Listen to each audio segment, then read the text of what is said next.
Welcome to The Explainer. So, you're planning a move to Dubai, or maybe you just landed, and you've probably spent countless hours hyper-focused on the shiny logistics. Securing the right visa, finding the perfect neighborhood, navigating that zero-tax business setup. But today we're looking at something infinitely more important that we found in the research: the psychological reality of relocation for children. Here's our roadmap for today's explainer: the Dubai family reality, the hidden emotional toll, adjusting by age group, the school system maze, building essential routines, and finally, when to seek help. Part 1. The Dubai Family Reality. Okay, to really get what a relocating child is walking into, just look at these numbers. Out of a population of roughly 3.65 million people, an absolutely staggering 3.2 million are non-Emiratis. That demographic tilt is just massive. It means Dubai is overwhelmingly transient.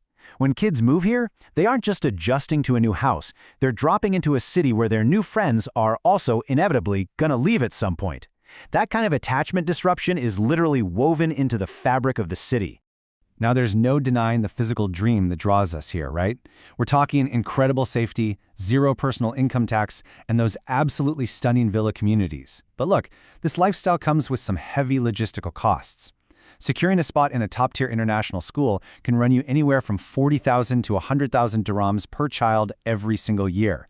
And while you're stressed managing these massive hurdles, and let's be real, maybe trying to figure out which Friday brunch to book, something else entirely is happening with the kids. Which brings us to Section 2, the hidden emotional toll. We really have to stop and ask this pivotal question.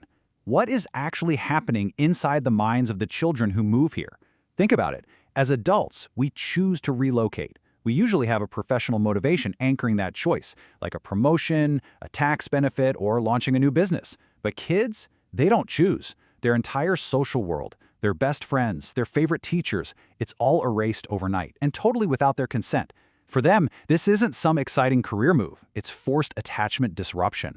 Clinical psychologists actually use a very specific vocabulary for this experience, and honestly, it's incredibly validating to read. The first term is third culture kid, or TCK. Because of Dubai's massive expat population, a child ends up developing an identity that sits somewhere between their passport country and their current home. And with that comes acculturative stress, which is the psychological weight of adapting to a whole new culture. Studies actually show this stress directly contributes to mental health challenges in TCKs. But hey, naming it is the very first step to managing it.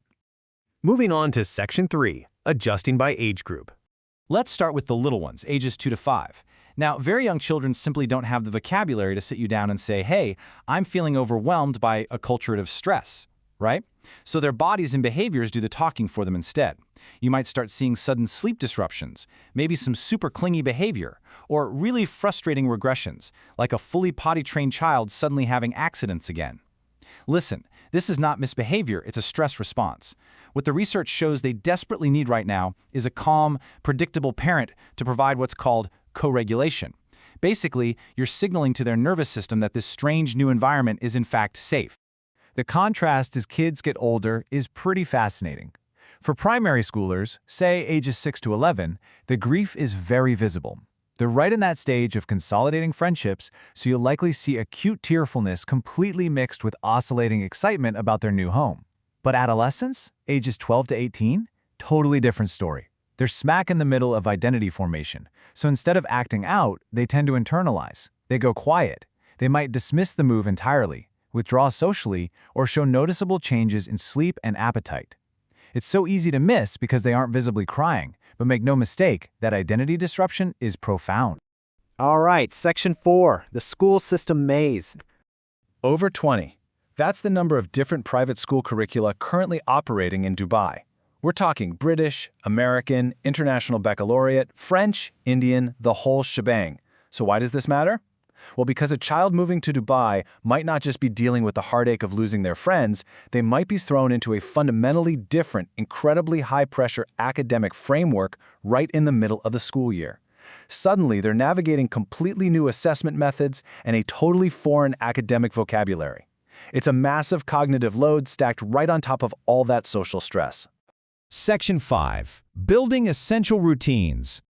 Thankfully, The research outlines 4 highly actionable steps to build resilience and create some much-needed protective factors. Step 1. Rebuild routine before you chase novelty. I know it is so tempting to arrive in Dubai and rush straight out to the shiny beach clubs, but prioritizing a predictable bedtime is neurologically way more helpful for a stressed kid.